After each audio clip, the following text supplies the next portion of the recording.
everybody to this session with Fiona from the British Medical Journal.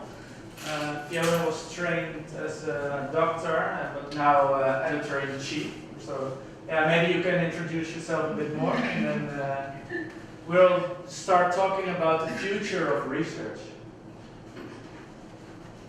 Great, thanks, Matt. Can you hear me? Yes. Yep.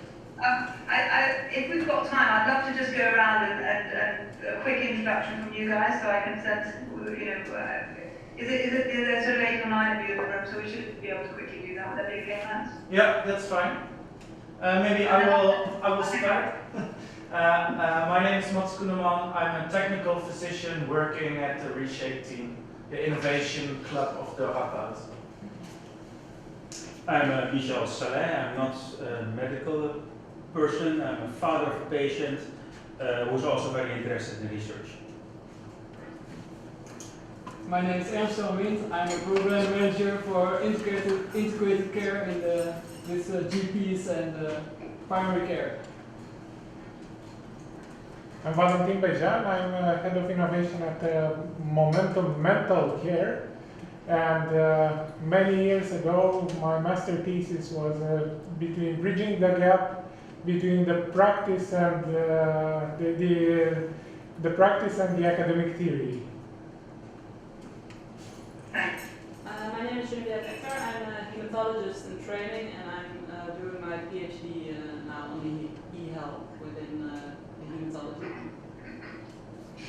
I'm Carine van het Land. I'm in preventive child care and public health, and I've got a background as well as a historian, so I know a lot about qualitative research, and I'm setting my first steps now in action research.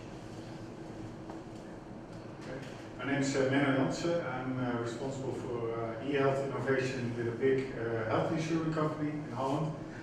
My challenge with research is the speed of innovation, technological innovation, and the speed of research. Academic research. I'm Guido Kaspel. I'm working together with GPs and specialists in the region to integrate their work, and we do a lot of projects. We work together with the University Maastricht, and RCTs, randomized controlled trials, that's not a thing anymore, but what's next? That's the question.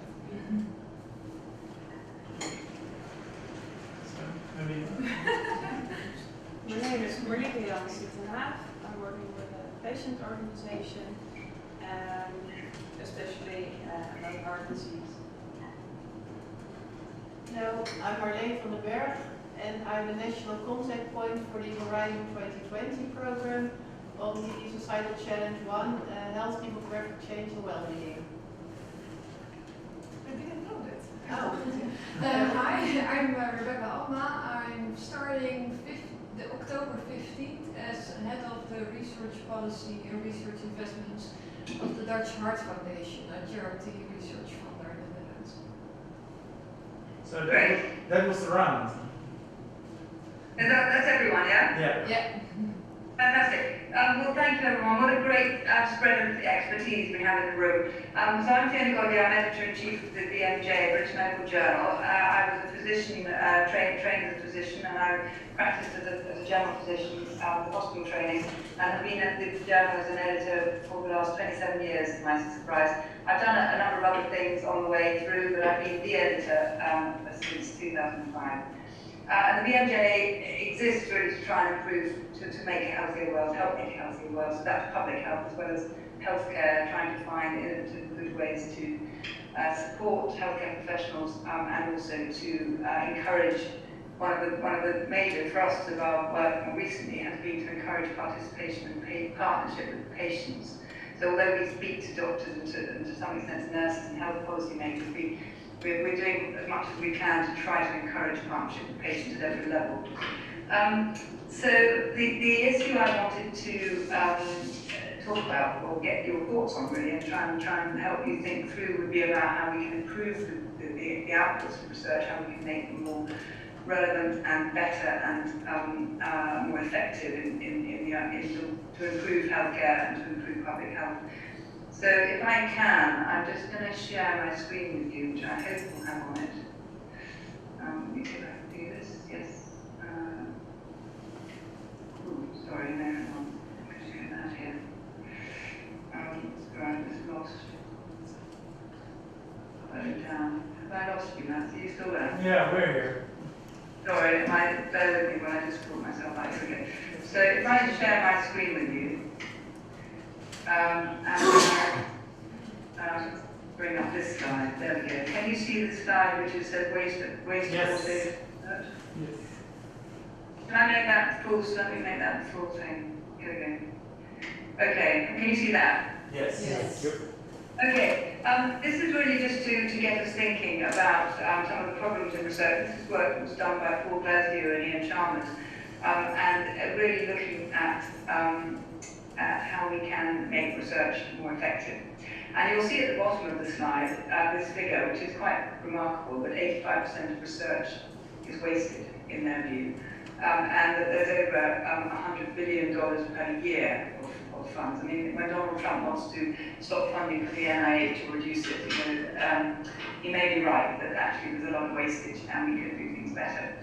So I thought that the first thing we could do together, and I was going to turn this straight over to you, was to look at this and to perhaps in groups of 2 or 3, looking at these 4 columns and looking in particular at the individual elements in there. What aspect of this wastage could be addressed by better participation and partnership with patients and the public? So, just to give you some background to this, historically I think we all agree the research agenda has tended to be driven by researcher interests. Very occasionally public health need would have come in, but a lot of it could also be a commercial interest, so drug companies and device companies looking to where they can make the most money. And as a result of that, we do know that there's quite a mismatch between the types of research that we do and the questions that are really relevant to people. And also, there's a mismatch in terms of how we recruit people into research and how we make use of the outcomes of that research. So, looking across these 4, you'll see questions: are they relevant? Have the design and methods been done appropriately? Have we got the actual results being fully accessible? And are those results usable and unbiased? So I wondered if the first thing, Matt, would be to ask you to go into groups of 2 or 3 and look through those blue columns and come up with 3 or 4 thoughts, each little group, about where you would put your where would you prioritize your effort to reduce waste, with a focus on patient and public participation. Okay, let's do that. So I guess, one question. I have a question. Looking at the 4 stages there, I have a feeling that there is something missing there, and that is the accessibility to the public, accessibility in terms of terminology, and accessibility in terms of actually being able to see it without having to go to a journal and make a subscription or pay an exorbitant fee for a one-time view to that journal.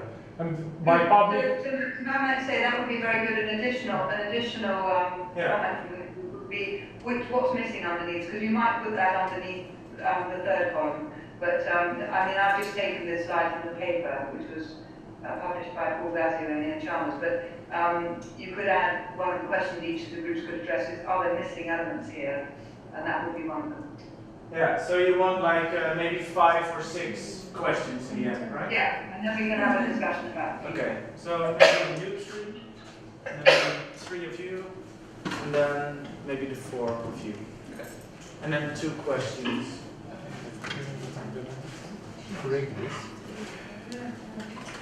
I agree with your point, by the way, because finding them at once. Reading them is, if you don't have subscription,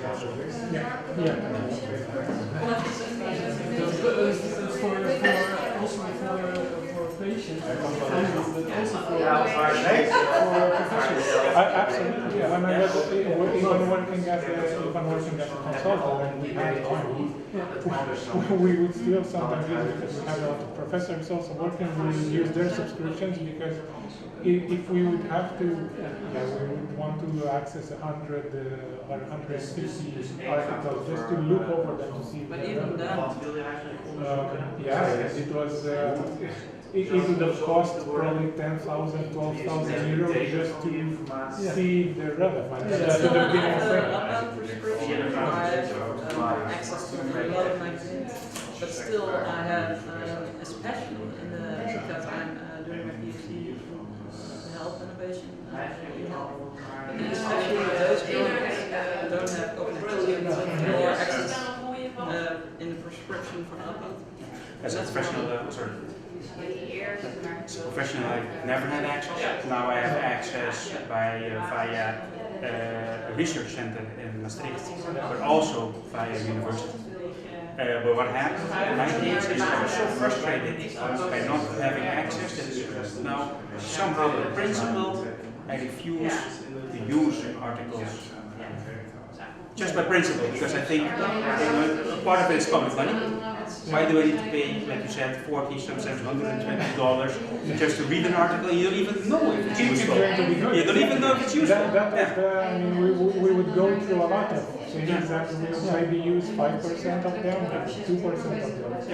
So I think we can at that point agree. Yeah, I don't know, I think this is, Just add an extra bullet. Maybe that would be changing accessibility more general, because now it's access to full publication.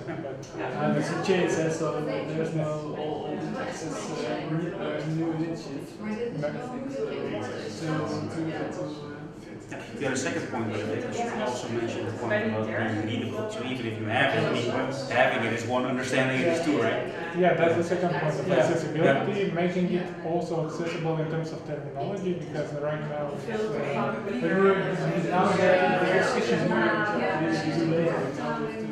yeah, I think these are two questions. I agree with you. I also think the difference between implementation research and fundamental research. Zijn jullie al een beetje, hebben jullie de thema's al te pakken? 1 of 2? I think we're doing the second one right now. And where we speak English to you, of course.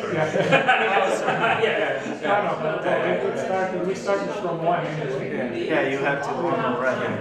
I agree with the one you mentioned, by the way.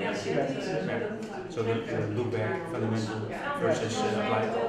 So we need also a person to say the question. State the question. We all just take a step back. Valentine, you're the man. Feels like I'm back in the team. Zelfs al een idee hebt. Do you agree with that? Do you agree with that? Yeah, well, let's see. I will go on with the same thing. I think we're wrapping up. You can mention Yes, are we I guess it's one point you're touching is one of Yes, I think we're ready. Okay. Feedback. Yes. So let's maybe start here. Sorry, you. Does one of you want to state the question or answer? Well, especially in the first part, we were talking about that patients are involved normally when the research is already thought about and ready to go for a start. And we think if before that patients are involved, that's a good start to. Sorry, Matt, I can't entirely. Okay, so it's patients are involved when the study actually are taking place, but not by setting the research agendas or maybe the broader vision. No, Okay. I'm gonna add. So I'm just stand here because I think otherwise the microphone is too far away. So we were discussing that you see more and more often, as you said also, that patients are involved in setting research agendas, but the real developing the research questions is mostly done by scientists. So in the phase before of making a proposal, then you often don't see patient involvement. And we think that in that phase, patient involvement can help reduce waste. Do you have to do one? Yeah, or did you have another?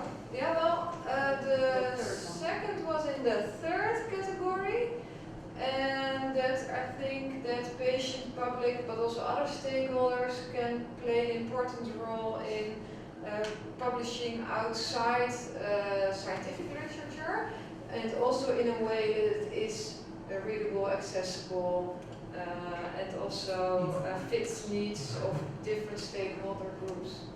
Okay. So maybe one of you can also step to the front. Yeah? Yes. What I think is important is more variety in research subjects. That many subjects now research are either medication or treatments, other types of treatment, operations and stuff. And it would be really good to expand, public health, or for instance rehabilitation, or the effect of nutrition, or many things I think. And I think that more varied funding, more varied ways of funding would be a good way to achieve that people not know. So I think that the Heart Foundation here is a very important part. Yeah, so that's also column 1, I guess. Yes, Yeah. indeed. Yeah. And I've got one more to research how to use the big data that we are gathering. I think enormous effects can be gained by using those data in appropriate ways, and we're not using them as we could. So I really like to see So that. that is probably more design, because you're Yes, first it is. gathering data and then asking use them the questions. and Yeah. investigate, do we use them properly? Okay. Do we get the effects? Thank you. So the first of you we already heard, but you've got a second question? Yes. What we miss is the difference between fundamental research and implementation research. And we think it's an important difference in design, and it's also have a connection with accessibility. You don't know what you're reading. Are you reading fundamental research? Are you reading implementation research? And in which they influence results. Okay. Did you got that? Yeah? So, how to continue with this? Oh, hi. So back to me, yeah? Thank you very much, everyone. Well, I thought that was just a useful taster to get a sense, and it's very interesting to me, actually, looking at this slide, in the context of this conversation, because I can already see the limitations of what's listed here. So your point, Max, about the access to the results and in a non-jargon way, I think we would need to, I can feed this back to the authors of this slide. The other thing that I wanted to talk about was, I'd like us to talk about the getting patients involved and getting the right questions, and we can talk about that later. But the first thing I wondered about, which also isn't represented in this slide, is about one of the problems of research is how do you encourage people to take part? How do you encourage just participants to be part of research? And one of the areas of waste that I realise isn't reflected in this slide very well is the people dropping out of research studies or people declining to take part in them. Yeah. So there's a whole piece here about getting patients engaged with the research enterprise as participants. And then there's a piece about making sure that the research enterprise is actually asking the right questions. So if that's all right, I want to talk a bit about that, about the experience of being a patient. And I understand that one of you said you were the father of a patient, and I'm sure we've all been patients as such. But have we been involved in being part of a research enterprise? I don't know if anyone in the room has been in a trial or been in any context of that sort. Could I react to that? I haven't been in a trial, but I have been in touch with medical research. And one of the issues they're having is getting data. And the real issue is not even getting data from patients, but getting data from healthy persons to have a more representative set. When people are sick, they easily say, you know, here's my data. They forget about privacy or privacy issues because they want a solution, and people who are healthy are not thinking about it at all, or are most of the time afraid because of privacy issues that nobody really understands fully yet. Yes, so building on that, so the next bit of this conversation I thought would be about the problems of engaging people in the research, and then we'll talk about the kind of research questions.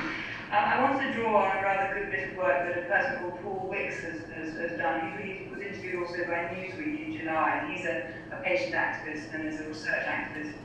And he talked about the problem of the confusing technical information, long informed consent procedures, medical jargon, very burdensome involvement in research, things like lack of parking, humiliating procedures, depersonalizing, and then very poor feedback of the results of the research. So actually part of this waste that is up in front of the slide, part of it is how do we feed back to the researchers about what the actual participants learned or how their experience was. So I'm just going to read you quickly from the results that he wrote.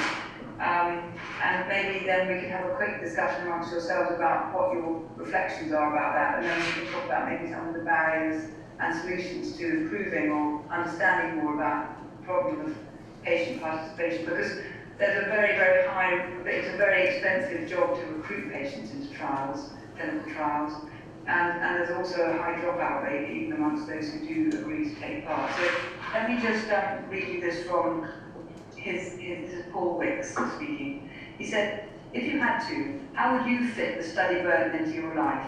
Imagine a 2-hour drive to the hospital, 5 hours in the clinic, a 2-hour drive back every 2 weeks. What would you have to change in your life and responsibilities to fit that in life now when you're healthy? Now imagine it when you're sick. What healthy readers will think is, oh well, they've got cancer, they should just suck it up. They should just do whatever's needed because it's a fight against cancer.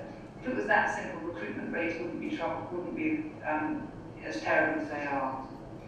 So what he's reflecting on is a very poor experience and a lack of engagement, a lack of understanding amongst those who are running the studies, who kind of seem to think the patients should just do this because it's they're part of their role as patients.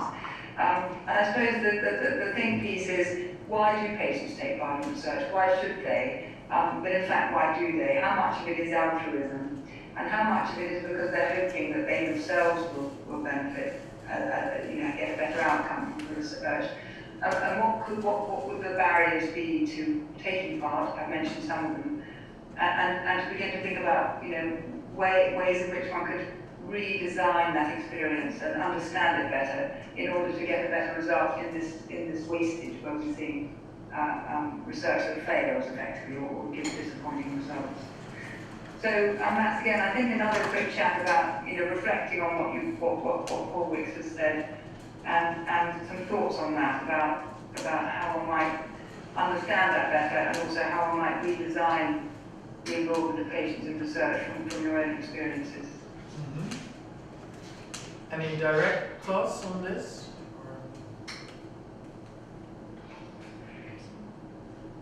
So what do you think about, is this the why of the patients taking? Yes, why should patients take part, and how can we understand their experience better, and how can we build a system where we would they would get a better experience? And I mean, in some ways, they're just like customers in any situation, aren't they? People who go and buy a car, or people who go on a holiday. And innovating around that experience is going to be terribly important if we're going to actually deliver better recruitment and retention of patients in research. I think you can talk about this for all day or even longer, I suppose. So it's hard to make a smart and really short comment on it. But what I feel is there are so many reasons patients enter a study, and it depends on whether you're ill yourself or you want to participate in a genetic study because of one of your kids has a certain illness or you have a relative, and then you have maybe the more altruistic reasons than when you are ill yourself and the research is on the treatment of the disease that you already have, and it's clinical research. But what I also feel is we have this beautiful system, I suppose, with medical ethical committees, where there is also a patient involved in judging the studies.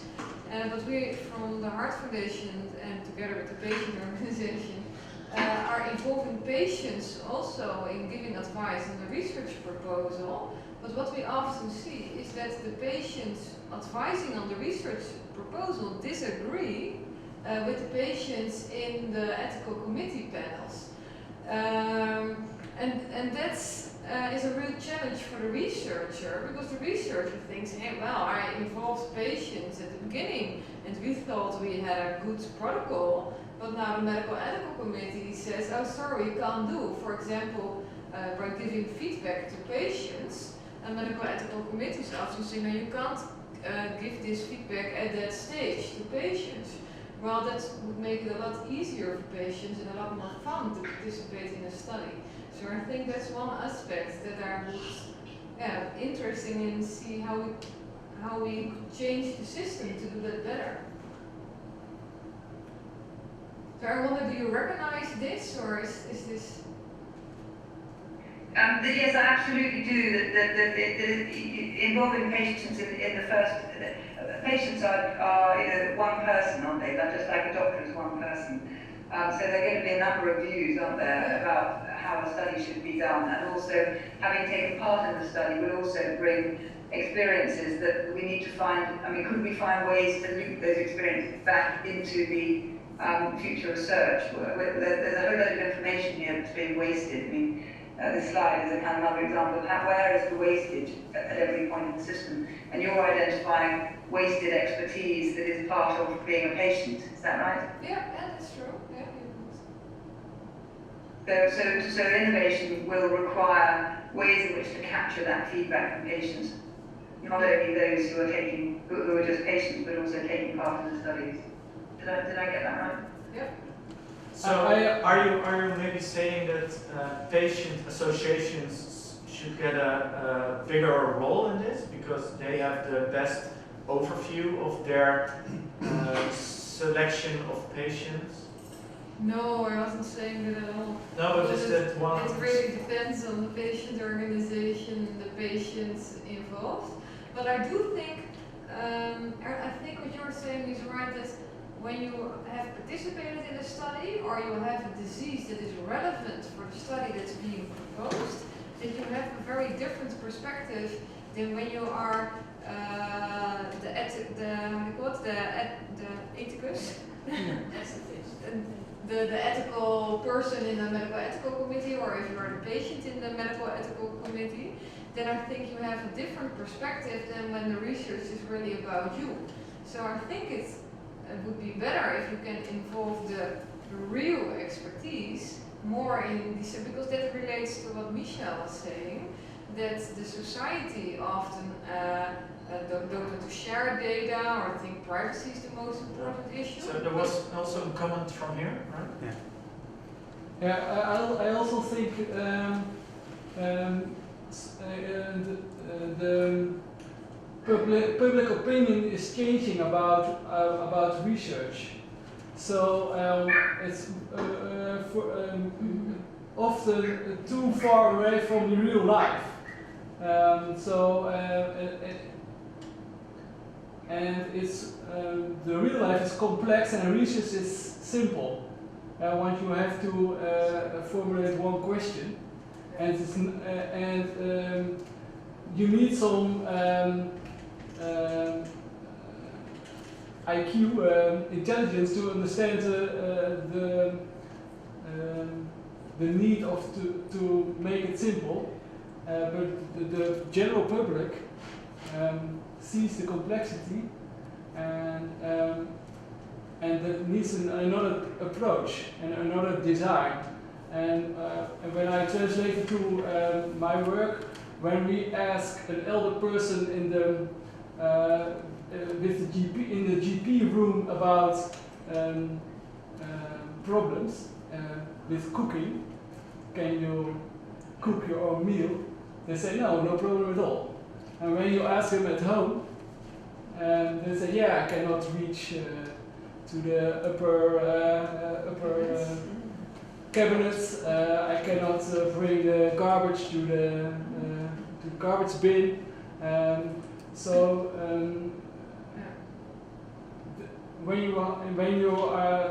What we see is when we do interviews in the people's homes, they are much more willing to participate than when you have to go to.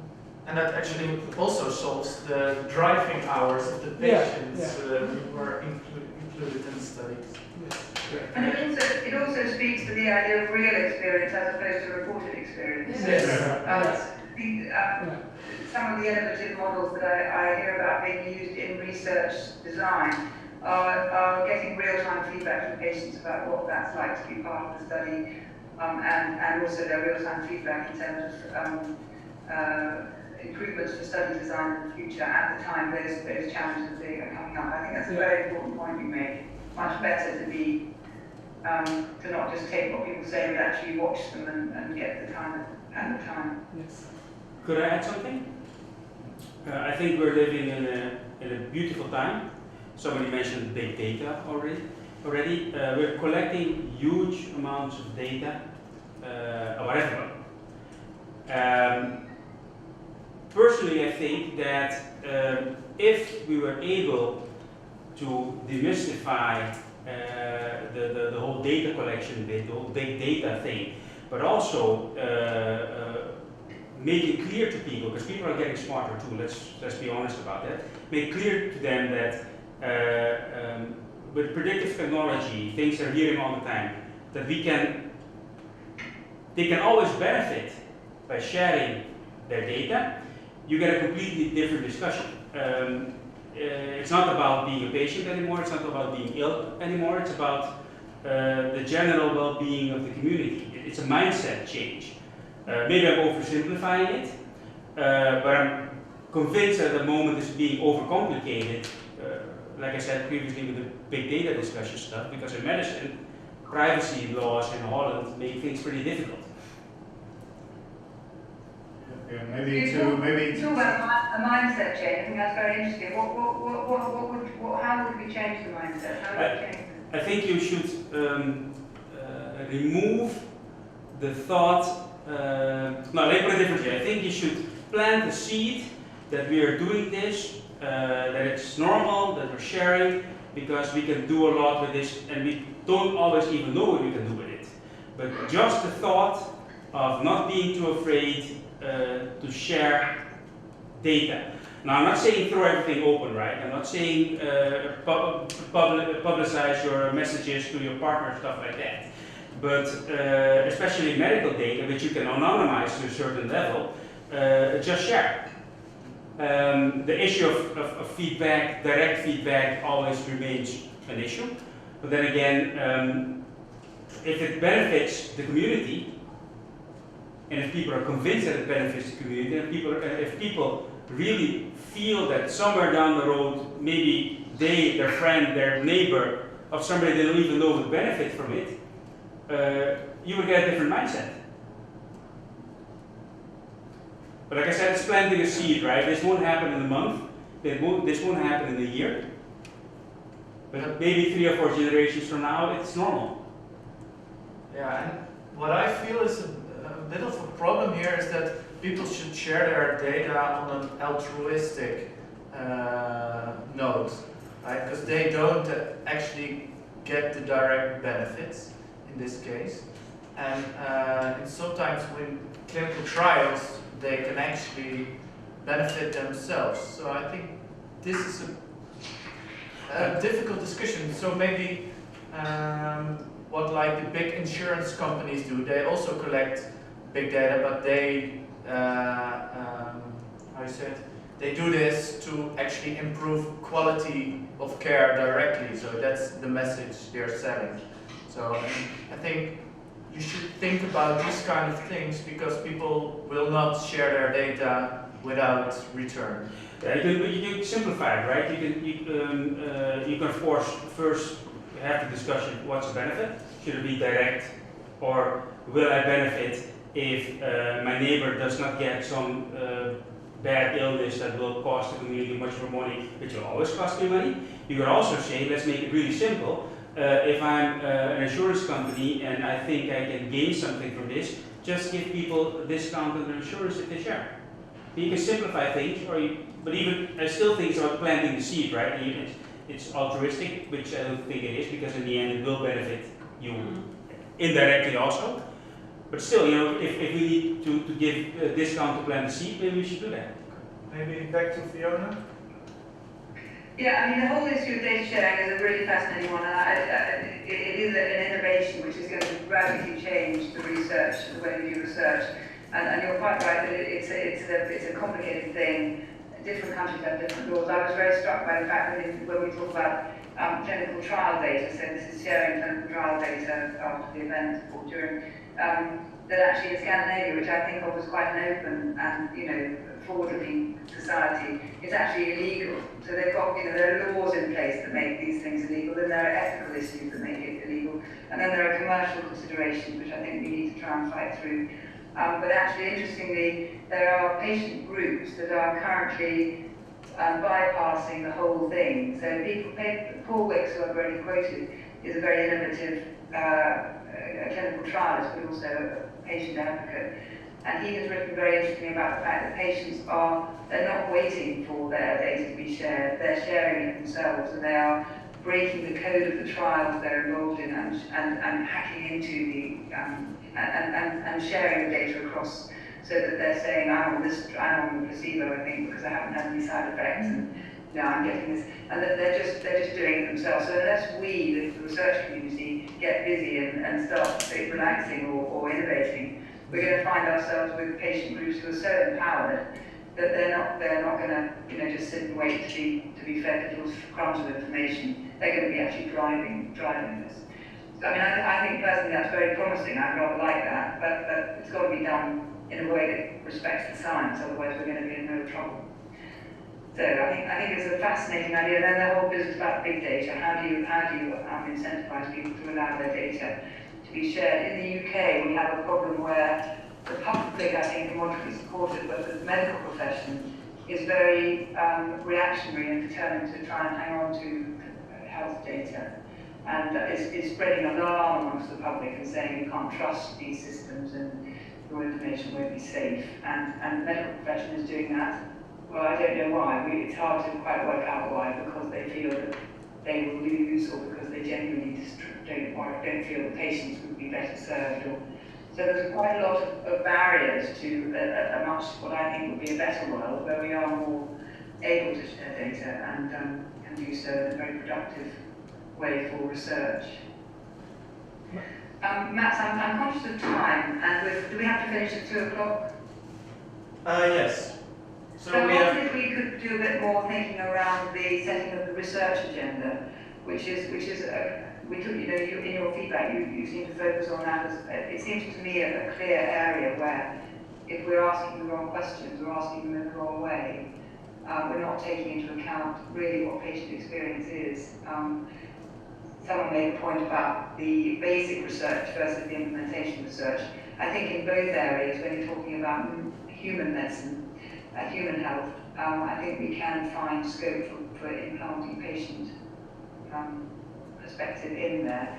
And just to give you an example to illustrate this, in the field of rheumatoid arthritis, there has been a long-standing sense amongst doctors that the big issues for patients with rheumatoid arthritis are swelling of the joints, swelling of inflammation in other parts of the body, erosion of the joints.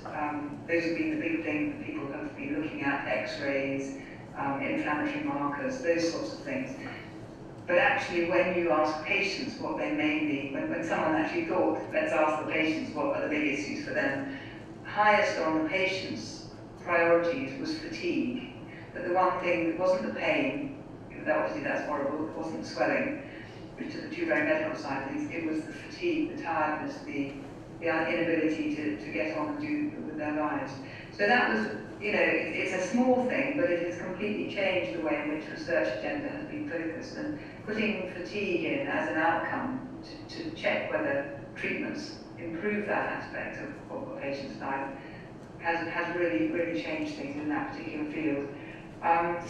There's a very good blog by a man called Alistair Denniston in the UK, who's an ophthalmologist and an eye specialist, and he asks, who decides the direction of our research? Why is it so hard for us to have patients in the room or patients taking centre stage?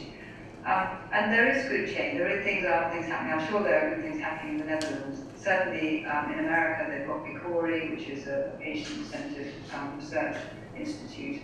In the UK, our National Institute for Health Research has got a very strong patient voice. And in Canada there's also some people, but I'm actually sure that's happening in the Netherlands. And we have things called priority setting partnerships, where the aim is to try to, in the UK, that is to try to bring together patients and clinicians. But this is quite an expensive operation. The quote that I was given is that it's £60,000 per topic, so the topic might be some quite small area of clinical research, and £60,000 at the time might seem a lot of money, or equally it might not be a very big amount of money if actually you're saving a lot of money down the way. So, and just to make an important plug for the pharmaceutical industry, because they're involved very much in, you'll know this, but a lot of, the majority of clinical research at the moment is funded by the pharmaceutical industry. I think that's problematic myself, and we can talk about that, what problems that raises and biases. But the fact that that is the case, it's a great thing that they are beginning to look much more at involvement of patients in their drug development. And there's an initiative called Patient-Focused Medicines Development, which is run by Tony Hoos, who's Amgen, used to be at GSK. So I think he must be a Dutch with a name like Hoos. Anton Hoos. So the Patient-Focused Medicines Development is a very important initiative within the pharmaceutical companies, where they're really, because money has to be such a big part of what drives them, because they have shareholders. They're much more focused on getting the right, they're beginning to realise that in order to get the right drug to the right set of patients, then they need to take patients into account from the outset. They've got a fantastic process now for doing that. So I wondered if in our last sort of small group bit, you could have a conversation about how do we do priority setting in an efficient way? How do we make the case with return on investment to public funders that this is important to do? Because the pharmaceutical industry clearly understands that it's important to do it, because they understand return on investment. But then a third piece for me would be, what are some of the problems of what are the problems of a pharmaceutical company setting the agenda? What biases does that introduce into the overall research agenda? So just to reiterate, it's really how can we do this well? How can we do it efficiently? So £60,000 per topic may seem a lot of money.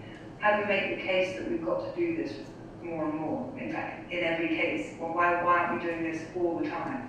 How do we make it so that it's not okay to not do this because the waste is potentially so great? And what are your thoughts on the pharmaceutical industry as a leader in this area? Clearly they've got a good incentive for doing that. Are there some problems with what maybe their underlying agenda is driving the overall research agenda? Have I made that clear? Yes, yeah. I think we can manage this. So let's gather in the groups again. Dus het gaat erom dat we dus enerzijds willen kijken van hoe kun je nou die onderzoeksvoorstellen zorgen dat die gewoon genoeg draagvlak hebben bij de patiënt. En dat kan dus in mijn ogen kun je dus zeg maar kijken wat voor thema's je moet gaan doen. En dat is ook met de patiënt in samenspraak doen. Maar ook wat jij zegt, echt op de losse onderzoeksvoorstellen, dat daar ook patiënten bij betrokken worden. En wat zijn daar de oplossingen voor? En ja, dan staat daar los van eigenlijk van wat doen de farmaceutische industrie, die bepalen nu eigenlijk de agenda omdat ze het geld bepalen. En hoe kunnen we daarmee omgaan? Meer variatie in funding krijgen. Ja. Dat is voor zo. Hoe kun je andere partijen interesseren? Dus ik zou even weer de koppen bij elkaar steken. En dan,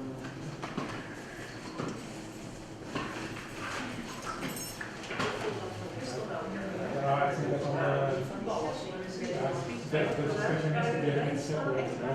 If we talk about research when it comes to clinical trials, and when we talk about other types of research, because clinical trials are very much regulated. So the leeway that we have there to change things is very small. And the pharmaceutical companies pay for it, but also because they're obligated to do it. It's not that they want to get the patient's perspective, no, because they're the FDA and EMA and all the other organizations are not going to. Okay, yeah. My wife is director at one of the pharmaceutical companies working on medical safety. So always clashing with the commercial side of it.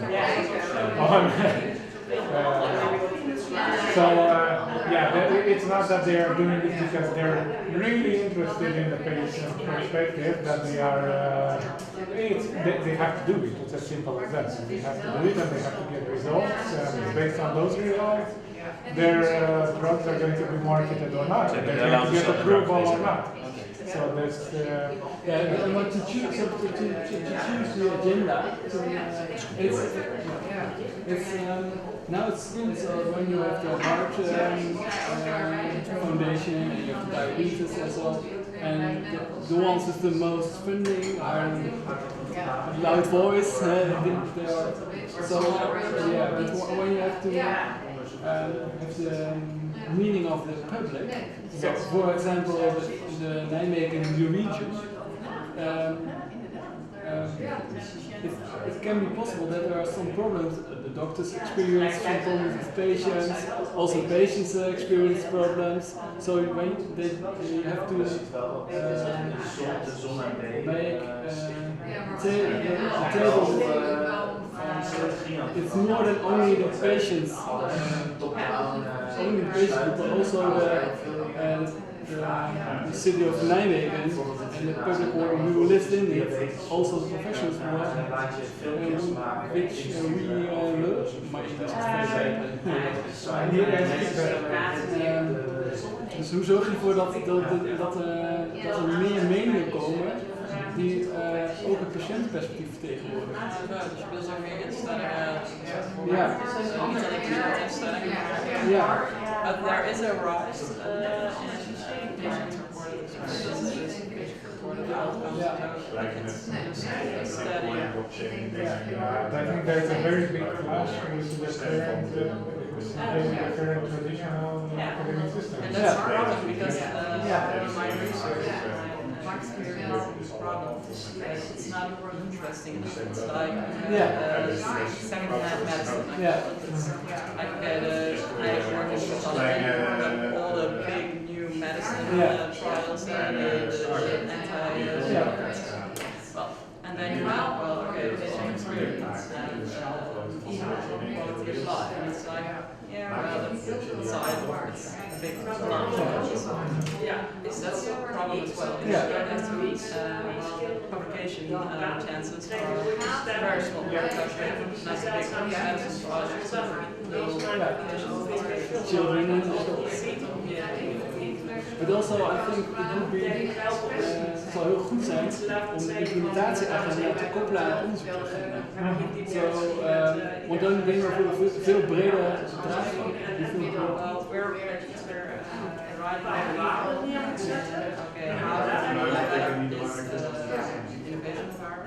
And how are we going to work together? Researchers from the communication department from the university and adoption intention behavior. What are the determinants in intention behavior? Are the positive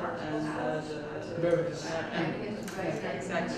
And but in healthcare, Dezelfde gisteren op die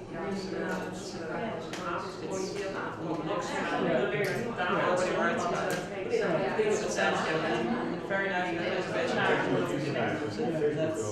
and when you get funds by Zonneweg, for example, 95% is for the budget is for the fundamental research, and 5% is for implementation. Yeah, this is it's quite complicated. It's just we have researchers in house and so on. Also getting grants from Zonneweg and so on. So what I also see is that there is a complete lack of harmonization. Everything is small. One researcher, and this is working on doing in-house. Why are we have 5 researchers? Why are you researching this? And why aren't you linking it to each other? You are 5 people in one organization in mental health that are going to research very small parts of different parts of mental health that you will not be able to use. Okay. Do you have an idea of what you can bring? I can't bring anything. Sorry. I think also it's about the relationship. For example, I see 25 GPs practices on a week. So when you ask me to inform the GPs, there are much more chances to participate than the university asks. So we should with your patient. They say no, I don't. Anyone want to? No. Okay. I think we have a lot of ideas here.